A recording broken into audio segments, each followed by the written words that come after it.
வாழும் இந்த பூமி நலமாகிட வேண்டாமா?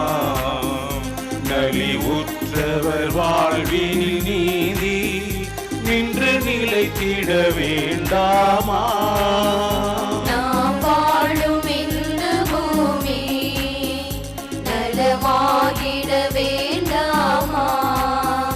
நலிவுற்றவர் வாழ்வினில் நீதி நின்று நிலைத்திட வேண்டாமா? இயேசுவை காட்டிய வழியொன்று இயங்கிட நமக்கொரு நெறியொன்று.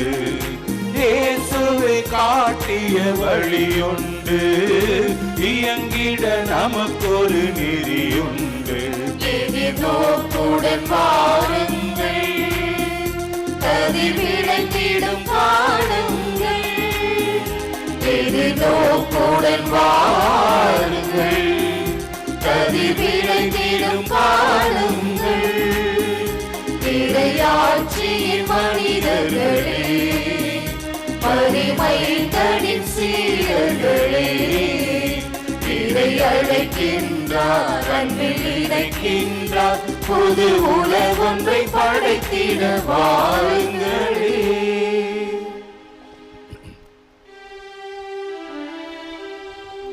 தந்தை மகன் தூய ஆவியாரின் பெயராளே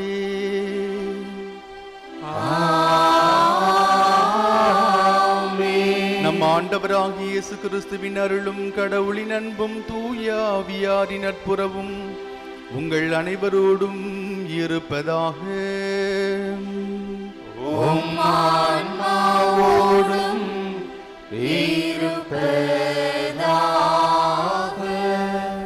இறை இயேசு கிறிஸ்துவில் பிரியமான சகோதர சகோதரிகளே, அன்னை மரியாவுடைய அன்பு பக்தர்களே, இத்திருப்பலியானது ஆலயத்தில் கூடியிருக்கும் பக்தர்களின் கருத்துகளுக்காகவும் ஜெயா பிளஸ் தொலைக்காட்சி, திருத்தல இணையதளம் மற்றும் அனைத்து சமூக ஊடகங்களின் வழியாக பங்கெடுக்கும் பக்தர்களின் கருத்துகளுக்காகவும், இன்றைய நாளின் ஒளிபரப்பிற்கு உதவி செய்த நன்கொடையாளர்கள் குடும்ப கருத்துகளுக்காகவும், நேற்று திருப்பலி எழுதி வைத்தவர்களின் கருத்துகளுக்காகவும் ஒப்புக் கொடுக்கப்படுகிறது. மேலும் இந்த ஒளிபரப்பை காணுகின்ற அனைத்து அன்னையின் பக்தர்களையும் இறைவன் நிறைவாக ஆசிர்வதிக்கவும் இத்திருப்பலியில் உருக்கமாக மன்றாடுவோம். Dear devotees, this Mass is offered for all the faithful gathered here and those who are participating through Jaya Plus, Shrine Web TV, as well as other social media, and in a special way for all the sponsors of this live telecast Mass and those who wrote their Mass intentions yesterday, and all the devotees of Our Lady of Health Velangani who are watching the same. இயேசு கிறிஸ்துவில் பிரியமான சகோதர சகோதரிகளே, நம் வாழ்வில் நாம் ஒவ்வொருவரும் கேட்கக்கூடிய ஒரு கேள்வி, நான் யார்? நான் யார் என்பது ஒரு அடிப்படையான ஒரு கேள்வி. ஹென்றி நூவன் என்று அழைக்கப்பட்ட ஒரு இறையியலார், டச்சு நாட்டை சார்ந்த ஒரு குருவானவர், ஆன்மீக எழுத்தாளர் இப்படியாக அழகாக சொல்லுவார், நான் யார் தெரியுமா? அடிப்படையில் நான் கடவுளுடைய அன்பு பிள்ளை. கடவுளால் ஆழமாக, அதிகமாக, அன்பு பூர்வமாக அன்பு செய்யக்கூடிய அன்பு மகன், அன்பு மகள் என்ற பேரன்பை தான் நான் என்று சொல்லுவார். இன்றைய நற்செய்தி வாசகத்தில் இயேசு தன்னுடைய சீடர்களை பார்த்து, நான் யார் என மக்கள் சொல்லுகிறார்கள், நான் யார் என நீங்கள் சொல்லுகிறீர்கள் என்று இரு கேள்விகளை கேட்கிறார். இதை அடிப்படையாக வைத்து நம்முடைய சிந்தனையை தொடர்வோம். இயேசு நமக்கு யார் என்ற இந்த சிந்தனையோடு இந்த திருப்பலியில் பங்கெடுப்போம். இந்த திருப்பலியை நம் ஒவ்வொருவருடைய தனிப்பட்ட தேவைகளுக்காகவும் விண்ணப்பங்களுக்காகவும், நம்முடைய குடும்பங்களுக்கு அன்னை கன்னிமரியா வழியாக இயேசு ஆண்டவர் செய்து வரும் எல்லா நன்மைகளுக்கும் நன்றியதலாகவும் கண்களை மூடி மௌனமாக இந்த பலியை ஒப்புக் கொடுப்போம்.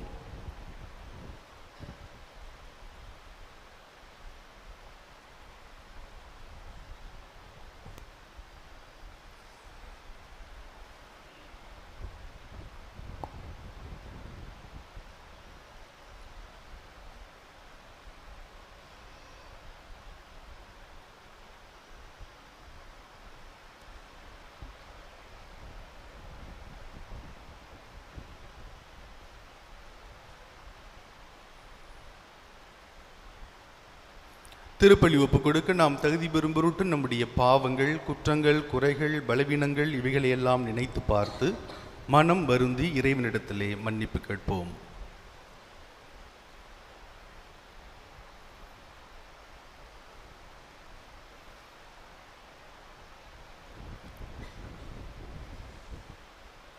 எல்லாம் வல்ல இறைவனிடமும் சகோதர சகோதரிகளை உங்களிடமும் நான் பாவியனை ஏற்றுக்கொள்கின்றேன். ஏனெனில் சிந்தனையாலும் சொல்லாலும் செயலாலும் கடமையில் தவறியதாலும் பாவங்கள் பல செய்தேன். என் பாவமே, என் பாவமே, என் பெரும் பாவமே. ஆகையால் எப்பொழுதும் கன்னியான புனித மரியாதையும் வானதூதர் புனிதர் அனைவரையும் சகோதர சகோதரிகளை உங்களையும் நம் இறைவனாகிய ஆண்டவரிடம் எனக்காக வேண்டிக் கொள்ள மன்றாடுகின்றேன். எல்லாம் வல்ல இறைவன் நம் மீது இரக்கம் வைத்து நம் பாவங்களை மன்னித்து நம்மை நிலைவாழ்வுக்கு அழைத்து செல்வாராக. ஆமென்.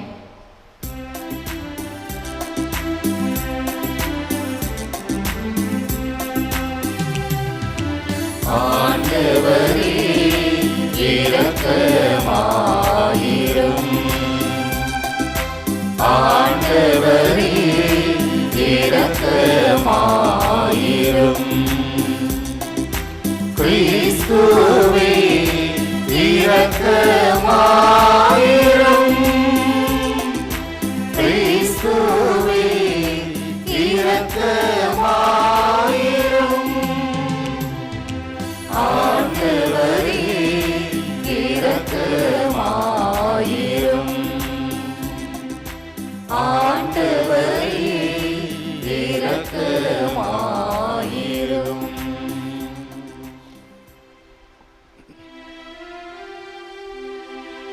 மன்றாடுவோமாக. ஆண்டவரே, புனித டோம்னிக் தம் பேறு பயன்களாலும் படிப்பினைகளாலும் உமது திரு அவைக்கு உதவி செய்வாராக. உமது உண்மையை நிலைநாட்டுவதில் மிக சிறந்த போதகராக விளங்கிய அவர் எங்களுக்காக உம்மிடம் கனிவுடன் பரிந்து பேசுவாராக. உம்மோடு தூயாவியாரின் ஒன்றிப்பில் இறைவனாய் என்றென்றும் வாழ்ந்து ஆட்சி செய்கின்ற எங்கள் ஆண்டவரும் உம் திருமகனுமாகி இயேசு கிறிஸ்து வழியாக உம்மை மன்றாடுகின்றோம்.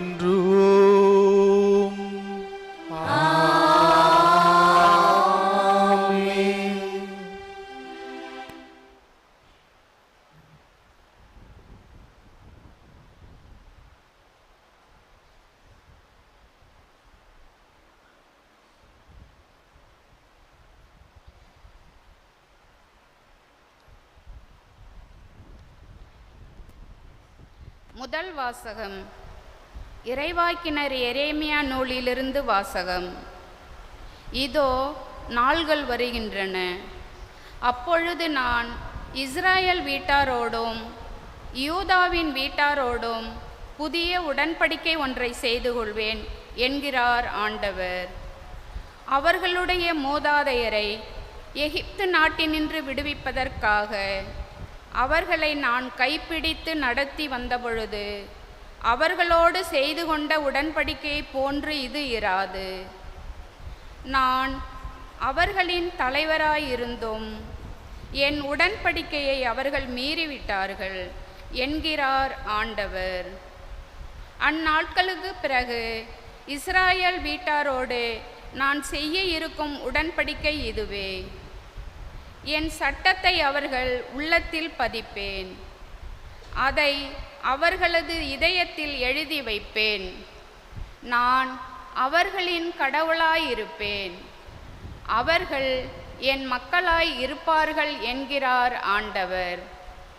இனிமேல் எவரும் ஆண்டவரை அறிந்து கொள்ளும் என தமக்கு அடுத்திருப்பவருக்கோ சகோதரருக்கோ கற்றுத்தரமாட்டார். ஏனெனில் அவர்களுள் பெரியோர் முதல் சிறியோர் வரை அனைவரும் என்னை அறிந்து கொள்வர் என்கிறார் ஆண்டவர். அவர்களது தீச்செயலை நான் மன்னித்து விடுவேன், அவர்களுடைய பாவங்களை இனிமேல் நினைவு கூற மாட்டேன். ஆண்டவர் வழங்கும் அருள்வாக்கு. இறைவனுக்கு நன்றி. பதிலுரை பாடல் பல்லவி. திருப்பாடல் 51.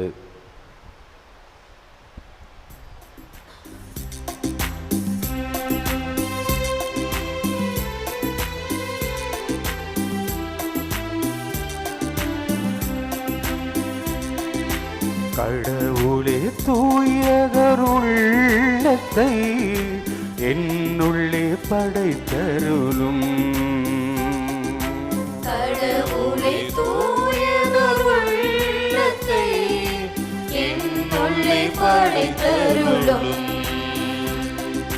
கடவுளே தூயதருள்ளத்தை என்னுள்ளே படைத்தருளும். கடவுளே தூயதருள்ளத்தை என்னுள்ளே படைத்தருளும். உறுதி தரும் ஆவியை புதுப்பிக்கும் ஆவியை என்னுள்ளே உருவாக்கி அருளும். உமது முன்னிலையிலிருந்து என்னை தள்ளிவிடாதேயும். உமது தூயாவியை என்னிடமிருந்து எடுத்து விடாதேயும். கடவுளே தூயதருள்ளத்தை என்னுள்ளே படைத்தருளும். கடவுளே தூயதருள்ளத்தை என்னுள்ளே படைத்தருளும். மீட்பின் மகிழ்ச்சியை மீண்டும் எனக்கு அளித்தருளும். தன்னார்வ மனம் தந்து என்னை தாங்கி அருளும். அப்பொழுது குற்றம் செய்தோருக்கு வழிகளை கற்பிப்பேன்.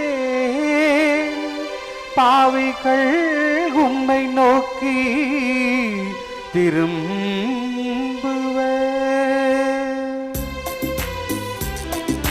கடவுளே தூயதருள்ளத்தை என்னுள்ளே படைத்தருளும். கடவுளே தூயதருள்ளத்தை என்னுள்ளே படைத்தருளும்.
பாதாளத்தின் வாயில்கள் அதன் மேல் வெற்றி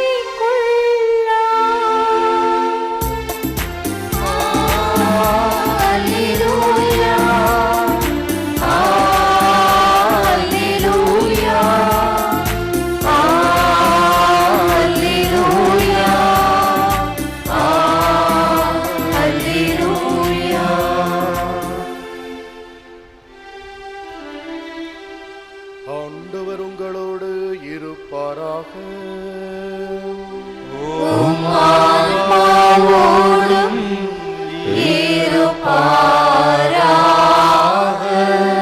மத்தேயு எழுதிய தூய நற்செய்தியிலிருந்து வாசகம். ஆண்டவரே மாட்சி உமக்கே. அக்காலத்தில் இயேசு பிலிப்பு செசரியா பகுதிக்கு சென்றார். அவர் தம் சீடரை நோக்கி, மானிட மகன் யார் என்று மக்கள் சொல்கிறார்கள் என்று கேட்டார். அதற்கு அவர்கள், சிலர் திருமுழுக்கு யோவான் எனவும், வேறு சிலர் எலியா எனவும், மற்றும் சிலர் எரேமியா அல்லது இறைவாக்கினருள் ஒருவர் என்றும் சொல்கின்றனர் என்றார்கள். ஆனால் நீங்கள் நான் யார் என சொல்கிறீர்கள் என்று அவர் கேட்டார். சீமோன் பேதுரு மறுமொழியாக, நீர் மெசியா, வாழும் கடவுளின் மகன் என்று உரைத்தார். அதற்கு இயேசு, யோனாவின் மகனான சீமோனே, நீ பேறு பெற்றவன். ஏனெனில் எந்த மனிதரும் இதை உனக்கு வெளிப்படுத்தவில்லை, மாறாக விண்ணகத்திலுள்ள என் தந்தையை வெளிப்படுத்தியுள்ளார். எனவே நான் உனக்கு கூறுகிறேன், உன் பெயர் பேதுரு, இந்த பாறையின் மேல் என் திருச்சபையை கட்டுவேன். பாதாளத்தின் வாயில்கள் அதன் மேல் வெற்றி கொள்ளலாம். விண்ணரசின் திறவுகோள்களை நான் உன்னிடம் தருவேன். மண்ணுலகில் நீ தடை செய்வது விண்ணுலகிலும் தடை செய்யப்படும். மண்ணுலகில் நீ அனுமதிப்பது விண்ணுலகிலும் அனுமதிக்கப்படும் என்றார். பின்னர் தாம் மெசியா என்பதை எவரிடமும் சொல்ல வேண்டாம் என்று இயேசு சீடரிடம் கண்டிப்பாய் கூறினார். இயேசு தாம் எருசலேமுக்கு போய் மூப்பர்கள், தலைமை குருக்கள், மறைநூலறிஞர்கள் ஆகியோரால் பலவாறு துன்பப்படவும் கொலை செய்யப்படவும் 3ஆம் நாள் உயிருடன் எழுப்பப்படவும் வேண்டும் என்பதை தம் சீடருக்கு அந்நேரம் முதல் எடுத்துரைக்க தொடங்கினார். பேதுரு அவரை தனியே அழைத்து கடிந்து கொண்டு, ஆண்டவரே, இது வேண்டாம், இப்படி உமக்கு நடக்கவே கூடாது என்றார். ஆனால் இயேசு பேதுருவை திரும்பி பார்த்து, என் கண்முன் நில்லாதே சாத்தானே, நீ எனக்கு தடையாயிருக்கிறாய். ஏனெனில் நீ கடவுளுக்கு ஏற்றவை பற்றி எண்ணாமல் மனிதருக்கு ஏற்றவை பற்றியே எண்ணுகிறாய் என்றார்.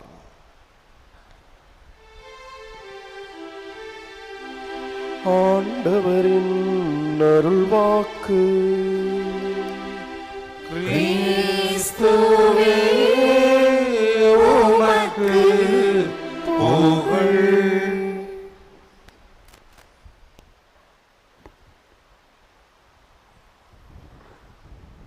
இறையேசு கிறிஸ்துவில் பிரியமான சகோதர சகோதரிகளே, அன்னை மரியாவினுடைய அன்பு பக்தர்களே, கலீல் கிப்ரான் என்று அழைக்கப்படக்கூடிய லெபனான் நாட்டு கவிஞர் இப்படியாக தன்னுடைய கவிதையிலே குறிப்பிடுவார்.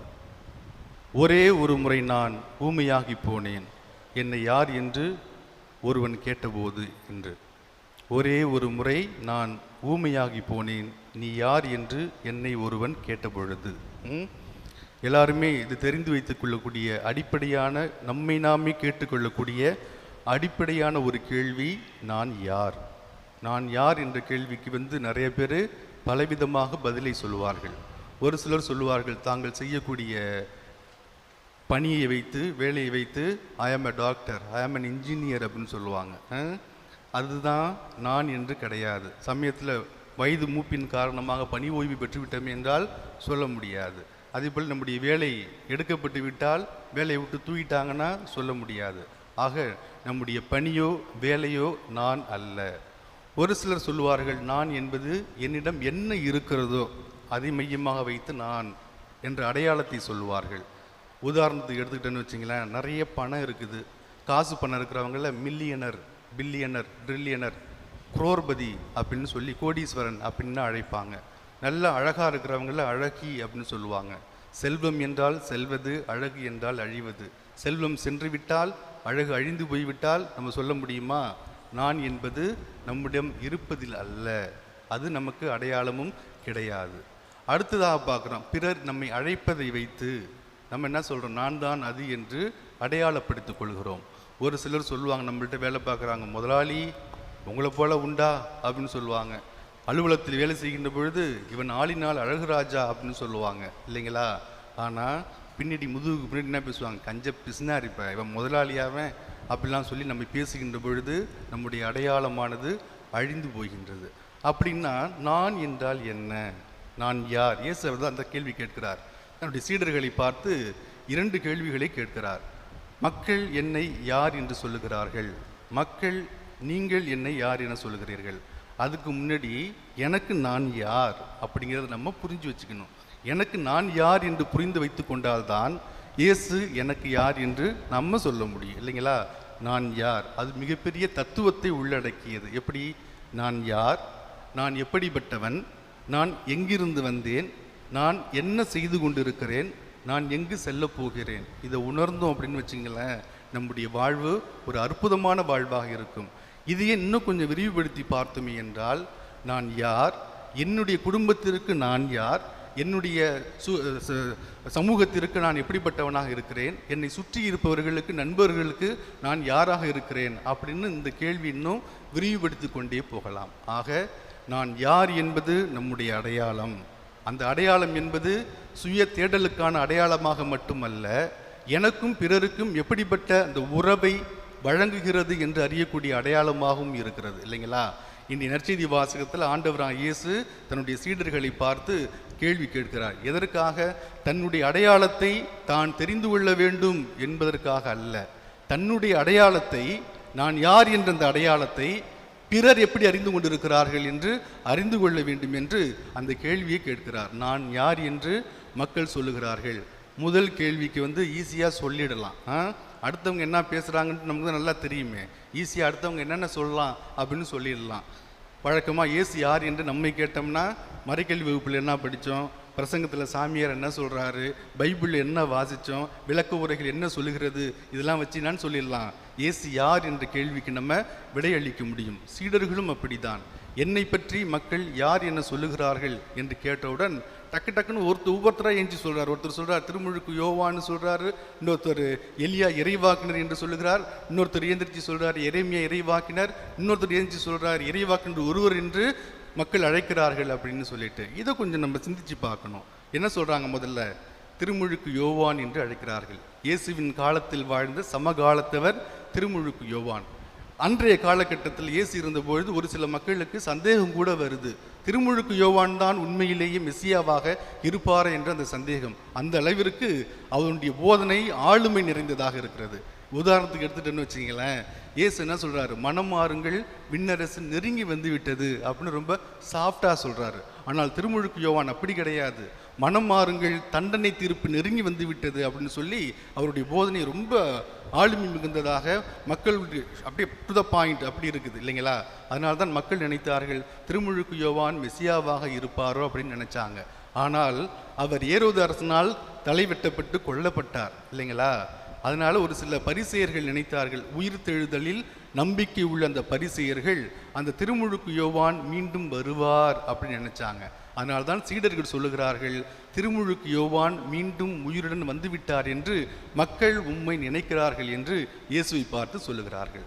ரெண்டாவது சொல்றாங்க எலியா இறைவாக்கினர். பழைய ஏற்பாட்டில் பார்க்குறோம், இஸ்ரேல் மக்களுடைய அந்த வாழ்க்கையில் பார்க்கிறோம்.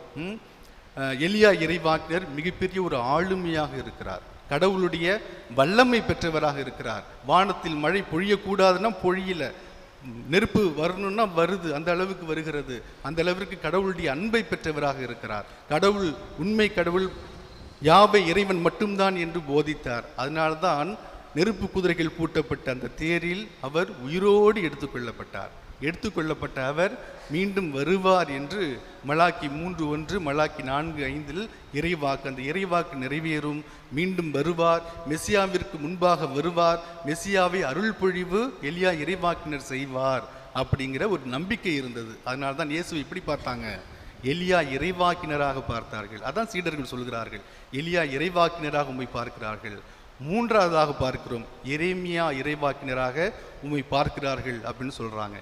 எரேமியா இறைவாக்கினர் சின்ன வயசுலேயே கடவுள் தன்னுடைய இறைவாக்கு பணிக்கென அழைத்தார். எருசலேம் நகருடைய அழிவை பற்றி, எருசலேம் தேவாலயத்தினுடைய அழிவை பற்றி முன் உரைத்தவர். அது அழியக்கூடிய அந்த கண்ணால் பார்த்தவர் இறைவாக்கினர் எரேமியா. யூதர்கள் நினைத்தார்கள் அவருக்கு என்ன நிகழ்ந்தது என்று தெரியவில்லை, எகிப்துக்கு தப்பி ஓடி இருக்கலாம். ஓடிய அவர் மீண்டும் மெசியா வருகின்ற பொழுது வருவார் அப்படிங்கிற ஒரு சிந்தனை யூத சமுதாயத்தில் இருந்தது. அதனால தான் சீடர்கள் என்ன சொல்கிறாங்க, இயேசுவை பார்த்து எரேமியா இறைவாக்கினராக இருக்கலாம் அப்படின்னு சொல்கிறாங்க. அப்போ இயேசுவை எப்படி பார்த்தாங்க? இயேசுவாக பார்க்கல, அவராக பார்த்தார்கள், இவராக பார்த்தார்கள், இறைவாக்கினர் ஒருவராக பார்த்தார்களே தவிர இயேசுவை மெசியாவாக பார்க்கல. இன்னும் ஒரு குரூப்பு சொல்லுது, என்ன சொல்கிறாங்க சீடர்கள், இறைவாக்கினர்களில் ஒருவராக இருக்கலாம் என்று.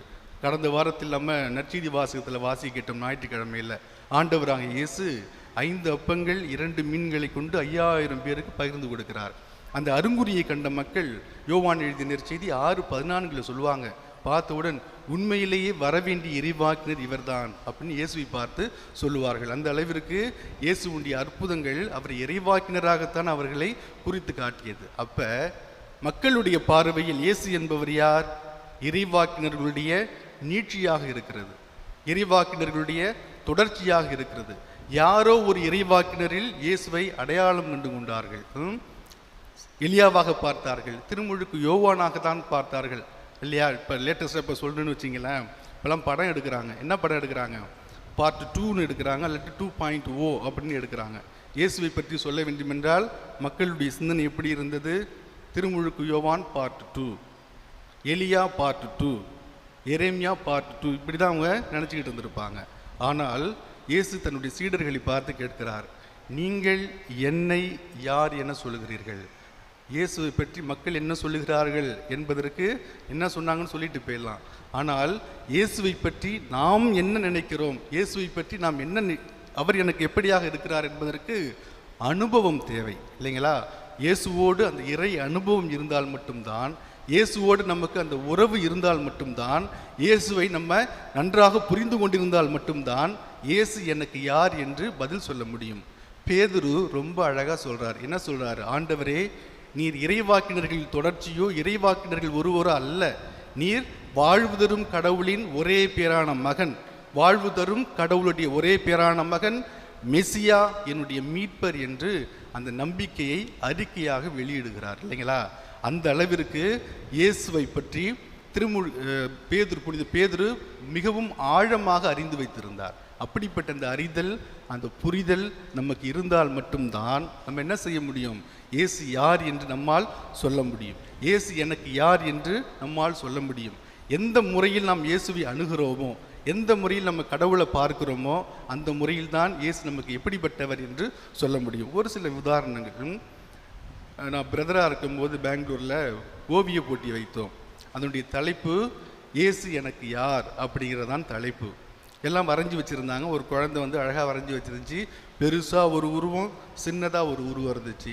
அந்த குழந்தையை பார்த்து இது என்னம்மா அப்படின்னு கேட்டேன். பெருசாக இருக்கிறது இயேசு, சின்னதாக இருக்கிறது நான். கீழே என்ன போட்டிருந்துச்சு? இயேசு எனக்கு யார் மேலே, கீழே ஜீசஸ் இஸ் மை ஃப்ரெண்ட் அப்படின்னு போட்டிருந்துச்சு. அப்படியான்னு கேட்டேன். அந்த குழந்தை ரொம்ப சோகமாக சொன்னிச்சு, எனக்கு கிளாஸில் யாரும் பேச மாட்டாங்க, அப்போ இயேசு எனக்கு நல்ல ஃப்ரெண்டாக இருப்பார், அதனால் ஜீசஸ் இஸ் மை ஃப்ரெண்ட் அப்படின்னு சொல்லிச்சு. ஒரு ஃபாதர் அப்படி தான் கல்லூரியில் மாணவிகளுக்கெல்லாம் ஒரு நாள் தியானம் நடத்தி கொண்டிருந்த பொழுது, இயேசு உங்களுக்கு யார் அப்படிங்கிற கேள்வியை கேட்கிறார். அப்போ கேட்டபோது ஒவ்வொருத்தரும் ஒவ்வொரு மாதிரியான விடைகளை சொல்லுகிறார். நம்ம இன்றைக்கி சொல்லுவோம் பார்த்தீங்களா, இயேசு எனக்கு அம்மா, இயேசு எனக்கு அப்பா. இன்றைக்கி என்ன ட்ரெண்டு? ஜீசஸ் அம்மையப்பன் அப்படின்னு சொல்கிறோம் பார்த்தீங்களா. இயேசு எனக்கு அம்மையப்பன், இயேசு எனக்கு வழியாக இருக்கிறார், இயேசு எனக்கு வழிகாட்டியாக இருக்கிறார். இப்படியெல்லாம் ஒவ்வொருத்தரும் ஒவ்வொரு பதிலை சொல்லி கொண்டிருந்தார்கள். அதில் 2 மாணவிகள் சொன்னது அந்த குருவானவரை ரொம்ப ஆச்சரியப்படுத்தியது. ஒரு மாணவி சொன்னாராம், இயேசு என்னுடைய இதய திருடன் அப்படின்னாராம். சொன்னவுடன் அவருக்கு அதிர்ச்சி. இன்னொரு பாப்பா எழுந்திரிச்சு சொன்னிச்சிரும். இன்னொரு மாணவி இயேசு எனக்கு டண்டனக்கா டனக்கனக்கா அப்படின்னுச்சான். இவருக்கு ஒன்றும் புரியல. என்ன ஏன் அப்படி சொல்கிறீங்கன்னு கேட்டவுடன் இந்த முதல் மாணவி சொன்னாங்க பார்த்தீங்களா, அவங்க சொன்னாங்க, இயேசு எனக்கு ரொம்ப பிடிக்கும் ஃபாதர், இயேசுவை எனக்கு ரொம்ப பிடிக்கும். எந்த அளவுக்குன்னா, என்னுடைய உள்ளத்தையே அவரிடத்தில் நான் ஒப்படைத்து விட்டேன், என்னுடைய உள்ளத்தை திருடிய கள்வன் அவர், அதனால் அவர் எனக்கு இதய திருடன் அப்படின்னு சொல்லிச்சான். எந்த முறையில் நம்ம இயேசுவை பார்க்கிறோமோ, எப்படி நாம் இயேசுவை அணுகிறோமோ, அப்படி தான் இயேசு நமக்கு தெரிவார் இல்லையா? நம்முடைய உள்ளத்தை கவர்ந்த கள்வனாக இயேசு அந்த பெண்ணுக்கு தெரிந்தார். 2வது பாப்பாவை பார்த்து கேட்டார், நீ ஏம்மா அப்படி சொன்ன, டண்டனக்கா டனக்கனக்கா அப்படின்ட்டு. அது சொன்னிச்சான், நான் எப்பப்பெல்லாம் மகிழ்ச்சியாக இருப்பனோ, எப்பப்பெல்லாம் சந்தோஷமாக இருப்பனோ, நான் என்ன பண்ணுவேன், ரூமுக்கு போய் டண்டனக்கா டனக்கடக்கான்னு மியூசிக்கை போட்டு ஆடுவேன். எனக்கு மகிழ்ச்சி ரொம்ப கிடைக்கும். அதே போல் இயேசுவை பற்றி நாம் எப்பொழுதெல்லாம் நினைக்கின்றேனோ, அப்போ எனக்கு என்ன மகிழ்ச்சியினுடைய உள்ளத்தில் ஊற்றெடுக்கும். ஆக இயேசு எனக்கு டண்டனக்கா டனக்கனக்கா அப்படின்னாங்களாம். நம்ம எப்படி பார்க்குறோம் இயேசுவை? அதான் கேட்குறார், நீங்கள் என்னை எப்படி பார்க்கிறீர்கள் அப்படின்னு தான் இயேசு நம்ம ஒவ்வொருவரையும் பார்த்து கேட்கிறார். கடைசியாக ஒரு சின்ன கதையோடு முடிச்சு எல்லாருக்கும் நிறைய பேருக்கு தெரிஞ்சிருக்கும். ஒரு ஏழை விவசாயி பங்கு சாமியாரை போய் பார்த்து கேட்குறாரு, ஃபாதர், நான் கிறிஸ்தவனாக மாற வேண்டும், எனக்கு திருமுழுக்கு கொடுப்பீர்களா அப்படின்னு கேட்குறாரு. அப்பொழுது அந்த ஃபாதர் கேட்குறாரு, என்னப்பா திடுதுப்புன்னு நீ திருமுழுக்கு ஞானஸ்தானம் வாங்குன்னு கேட்குறியே, உனக்கு இயேசுவை பற்றி தெரியுமா அப்படின்னு கேட்டார். அவர் ஒன்றும் சொல்லலை. இயேசு எங்கே பிறந்தாருன்னு உனக்கு தெரியுமா அப்படின்னு கேட்குறாரு. இயேசு எங்கே பிறந்தாருன்னு எனக்கு தெரியாது ஃபாதர். அவருக்கு அவங்களுடைய அப்பா அம்மா பேர் உனக்கு தெரியுமா? தெரியாது ஃபாதர். அவருக்கு எத்தனை சீடர்கள் அப்போஸ்தலர்கள் இருந்தாருன்னு உனக்கு தெரியுமா? எதுவுமே தெரியாது ஃபாதர். இயேசு எங்கே சிலுவையில் அரைஞ்சாங்கன்னு உனக்கு தெரியுமா? தெரியாது ஃபாதர். இயேசு எத்தனை நாள் கழிச்சு உயிர் தெழுந்தாருன்னு உனக்கு தெரியுமா? தெரியாது. இப்படி கேள்வியாக கேட்டு போகிறாரு. ஒன்றுத்துக்கும் அவர் தெரியலன்னு சொல்லிட்டு வர்றாரு. இப்படி அவரை பற்றி ஒன்றுமே தெரியாமல் நீ உனக்கு உனக்கு ஞானஸ்தானம் கொடுக்குறது அப்படின்னு கேட்டவுடன் அந்த ஏழை விவசாயி சொன்னாராம், ஃபாதர், எனக்கு ஒன்று மட்டும் தெரியும். என்ன தெரியும்? நான் இயேசுவை அறிந்து கொள்வதற்கு முன்பாக நான் மிகப்பெரிய குடிகாரனாக இருந்தேன். வீட்டில் எப்போ பார்த்தாலும் சண்டை நடக்கும். எனக்கும் என் பொண்டாட்டிக்கும் அடிக்கடி சண்டை நடந்து கொண்டே இருக்கும். என்னுடைய குழந்தைகள் நான் வீட்டுக்கு வந்தாலே பதறி அடித்து பயந்து கொண்டு மூளையில் ஒளிந்து கொள்வார்கள்.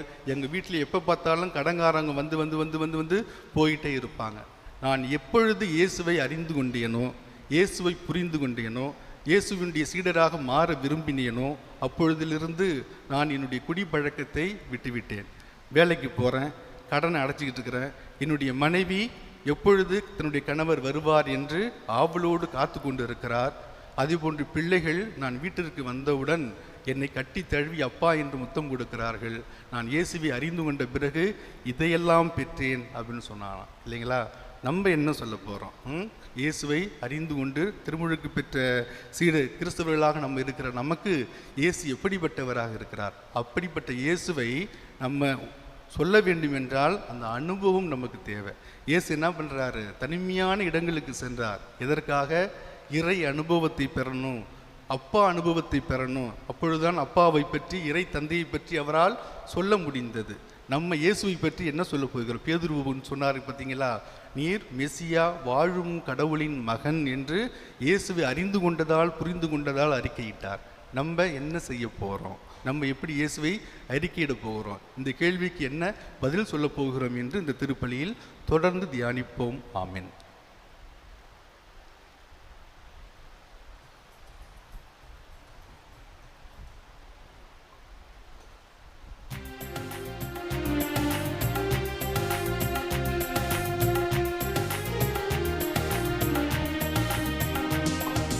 காணிக்கை தரும் நேரம் நான் என் மனம் தருகின்றேன். காணிக்கை தரும் நேரம் நான் என் மனம் தருகின்றேன். ஏற்றருளும் தெய்வமே, எளியவன் தருகின்ற காணிக்கையை ஏற்றருளும் தெய்வமே, எளியவன் தருகின்ற காணிக்கையை. காணிக்கை தரும் நேரம் நான் என் மனம் தருகின்றேன். காணிக்கை தரும் நேரம் நான் என் மனம் தருகின்றேன்.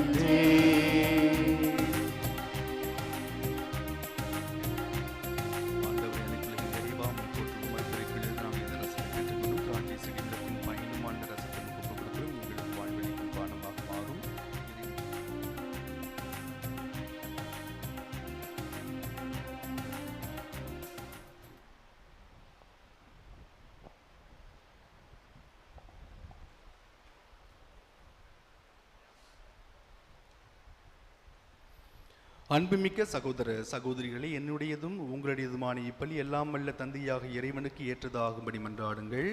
ஆண்டவர் தமது பெயரின் புகழ்ச்சிக்காகவும் ஆட்சிக்காகவும் நமது நன்மைக்காகவும் புனித திரு அவை அனைத்து நலனுக்காகவும் உமது கையிலிருந்து இப்பலியை ஏற்றுக்கொள்வாராக. ஆண்டவரே, நாங்கள் உமக்கு ஒப்புக் கொடுக்கும் வேண்டல்களை புனித தோம்னிக்கின் பரிந்துரையால் கனிவுடன் கேட்டருளும். இப்பலியின் பேராற்றலால் இறை நம்பிக்கைக்காக போராடுவோரை உமது அருள் காவலால் உறுதிப்படுத்துவீராக. எங்கள் ஆண்டவராகிய கிறிஸ்து வழியாக உம்மை மன்றாடுகின்றோம்.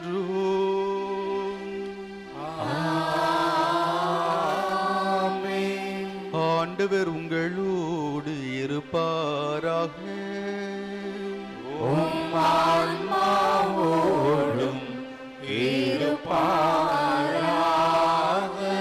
இதயங்களை மேலே எழுப்புங்கள். ஆண்டவரிடம் எழுப்பியுள்ளோம். நம் இறைவனாகிய ஆண்டவருக்கு நன்றி கூறுவோம். அது தகுதியும் நீதியும் ஆனதே. ஆண்டவரே, தூயவரான தந்தையே, என்றும் உள்ள எல்லாமல்ல இறைவா, எங்கள் ஆண்டவராகிய கிறிஸ்து வழியாக எந்நாளும் எவ்விடத்திலும் நாங்கள் உமக்கு நன்றி செலுத்துவது மெய்யாகவே தகுதியும் நீதியும் ஆகும். எங்கள் கடமையும் மீட்புக்குரிய செயலுமாகும். ஏனெனில் உம் புனிதர்களில் வியத்தகு சாட்சியத்தால் உமது திரு அவை என்றும் புதிய ஆற்றல் பெற்று வளமடைகிறது. இவ்வாறு எங்கள் மீது நீர் கொண்டிருக்கும் பரிவன்பை தெளிவாக காட்டுகின்றீர். மேலும் எங்களது மீட்பின் மறை நிகழ்வை நாங்கள் நிறைவேற்றுவதில் அப்புனிதர்களின் சிறப்புமிக்க எடுத்துக்காட்டால் தூண்ட பெற்று அவர்களது தகுந்த பரிந்துரையால் என்றும் ஊக்கம் பெறவும் அருளுகின்றீர். ஆகவே ஆண்டவரே, வானதூதர் புனிதர் அனைவரோடும் நாங்கள் சேர்ந்து உமது பெருமையை பறைசாற்றி அக்களிப்புடன் பாடுவதாவது: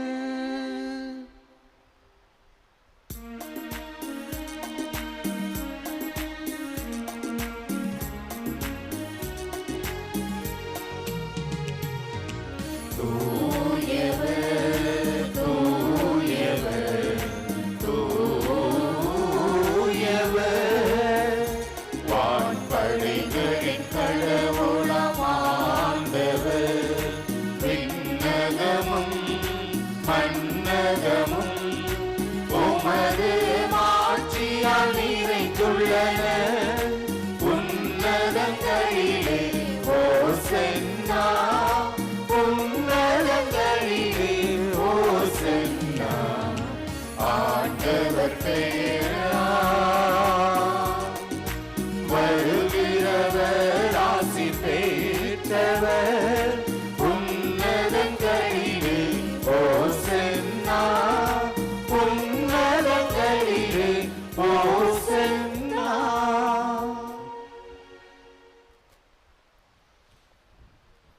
ஆண்டவரே, நீர் மெய்யாகவே தூயவர், தூய்மை அனைத்துக்கும் ஊற்று. ஆகவே உம்முடைய ஆவியை பொழிந்து இக்காணிக்கைகளை தூய்மைப்படுத்த உம்மை வேண்டுகிறோம். இவ்வாறு எங்கள் ஆண்டவர் இயேசு கிறிஸ்துவின் உடலும் இரத்தமுமாக எங்களுக்கு இவை மாறுவனவாக. அவர் பாடுபட உளம் கனிந்து தம்மை கையளித்த போது அப்பத்தை எடுத்து நன்றி செலுத்தி அதை பிட்டு தம் சீடர்களுக்கு அளித்து அவர் கூறியதாவது: அனைவரும் இதிலிருந்து பெற்று உண்ணுங்கள், ஏனெனில் இது உங்களுக்காக கையளிக்கப்படும் என் உடல்.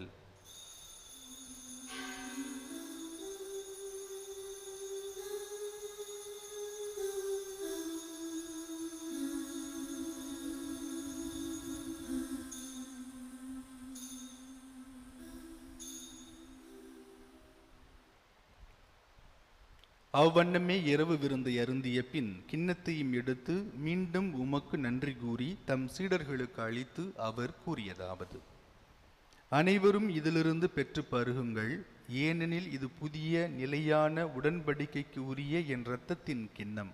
இது பாவ மன்னிப்புக்கென்று உங்களுக்காகவும் பலருக்காகவும் சிந்தப்படும்.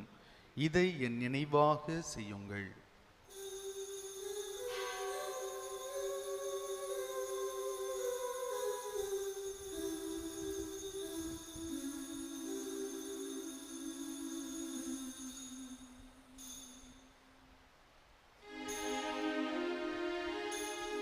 நம்பிக்கையின் மறை பொருள். ஆண்டவரே,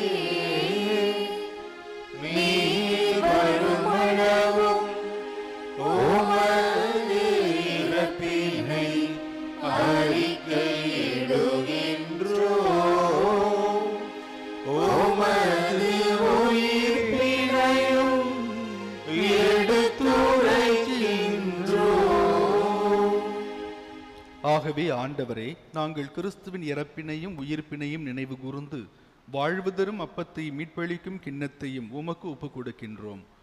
திருமுன் நின்று உமக்கு ஊழியம் புரிய தகுந்தவர்கள் என எங்களை ஏற்றுக்கொண்டீர். எனவே உமக்கு நன்றி செலுத்துகின்றோம்.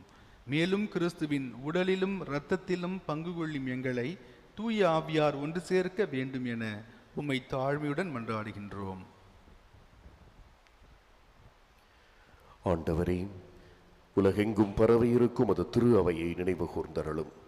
எங்கள் திருத்தந்தை பிரான்சிஸ், எங்கள் மறைமாவட்ட பரிபாலகர் பேரருள் திரு எல் சகாயராஜ், எல்லா திருநிலையினர் ஆகிய அனைவரோடும் உமது திரு அவை அன்பில் நிறைவு பெற செய்தருளும். மேலும் உயிர்த்தெழும் எதிர்நோக்குடன் துயில் கொள்ளும் எங்கள் சகோதர சகோதரிகளையும்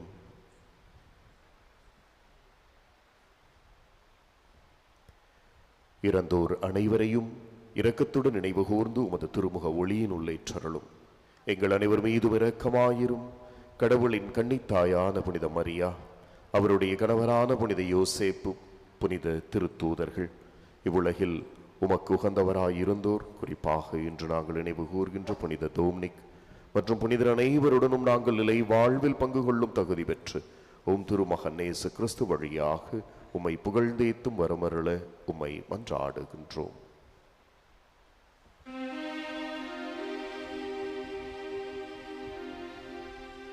இவர் வழியாக இவரோடு இவரில் எல்லாம் வல்ல இறைவனாகிய தந்தையே, தூய ஆவியாரின் ஒன்றிப்பில் எல்லா புகழும் மாட்சியும் என்றென்றும் உமக்கு உரியதே.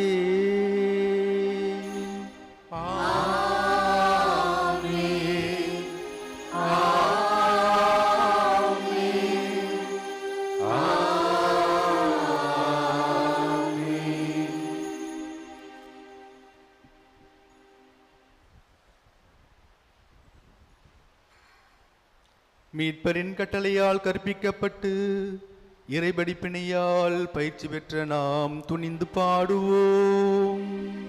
விண்ணுலகில் இருக்கின்ற எங்கள் தந்தையே, உமது பெயர் தூயது என போற்றப் பெறுக. உமது ஆட்சி வருக.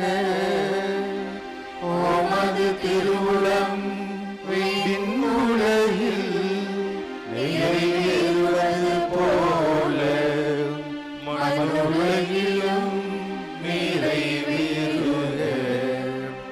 எங்கள் அன்றாட உணவை இன்று எங்களுக்கு தாரும். எங்களுக்கு எதிராக குற்றம் செய்வோரை நாங்கள் மன்னிப்பது போல எங்கள் குற்றங்களை மன்னியும்.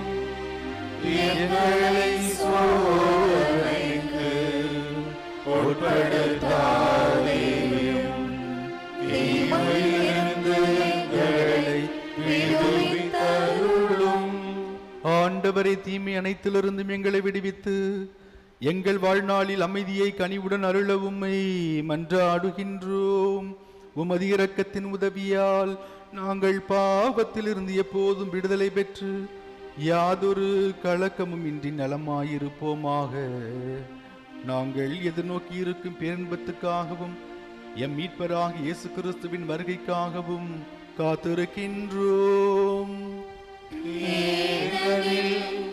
ஆட்சியும் வல்லமையும் மாட்சியும் என்றென்றும் உமதே. ஆண்டவரே இயேசு கிறிஸ்துவே, அமைதியை உங்களுக்கு விட்டுச் செல்கிறேன், என் அமைதியை உங்களுக்கு அளிக்கிறேன் என்று திருத்தூதர்களுக்கும் மொழிந்தீரேன்.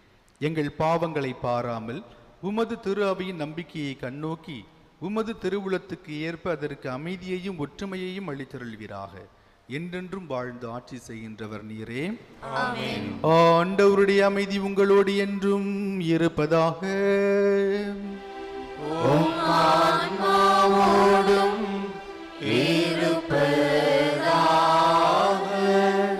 ஒருவருக்கொருவர் உறவின் வாழ்த்துக்களை அறிவித்துக் கொள்வோம்.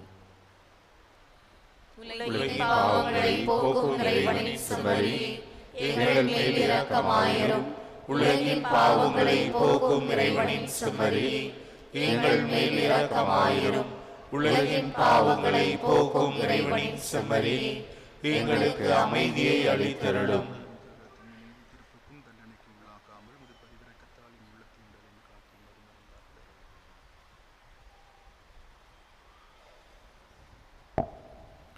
இதோ இறைவனின் செம்மறி, இவரே உலகின் பாவங்களையெல்லாம் போக்க வந்த அன்பு ஆண்டவர். இவர் தருகின்ற விருந்திற்கு அழைக்க பெற்ற நாம் அனைவரும் பேறு பெற்றோர். ஆண்டவரே, நீர் என்னிடத்தில் எழுந்தருள நான் தகுதியற்றவன். ஆனால் ஒரு வார்த்தை மட்டும் சொல்லி அருளும், எனது ஆன்மா நலமடையும்.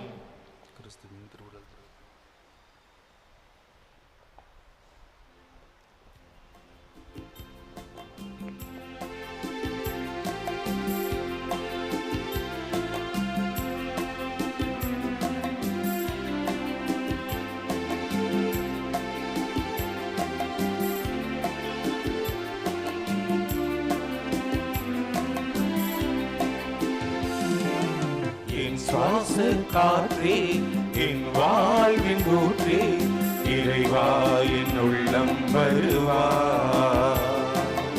என் உயிரின் உறவே, என் வாழ்வின் வழியே, தலைவாணி உன்னை தருவாய். என் வாழ்வும் என் வளமும் எல்லாமே நீதானே. இறைவா தலைவா அன்பினை பொழிவா, என் சுவாச காற்றே, என் வாழ்வின் ஊற்றே, இறைவா என் உள்ளம் வருவா. என் உயிரின் உறவே, என் வாழ்வின் வழியே, தலைவா நீ உன்னை தருவா.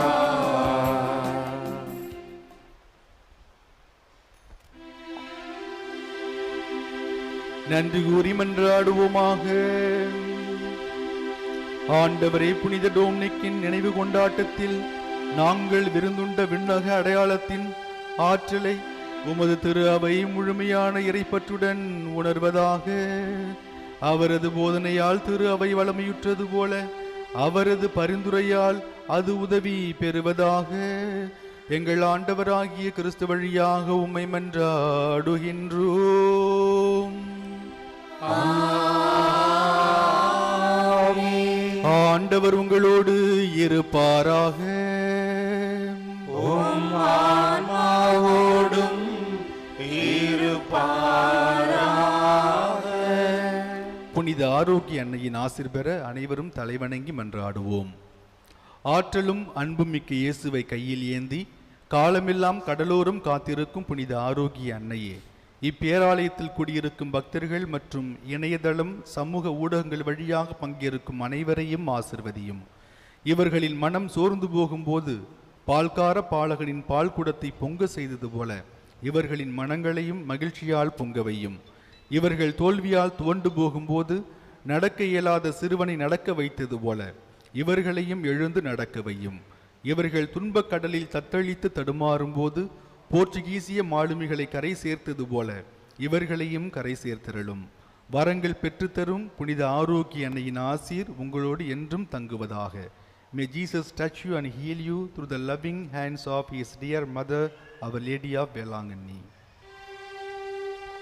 எல்லாம் வல்ல இறைவன் தந்தை மகன் தூயாவி உங்களையும் உங்கள் குடும்பத்தில் ஒவ்வொருவரையும் அன்னை கன்னிமரியா வழியாக நிறைவாக ஆசீர்வதிப்பாராக.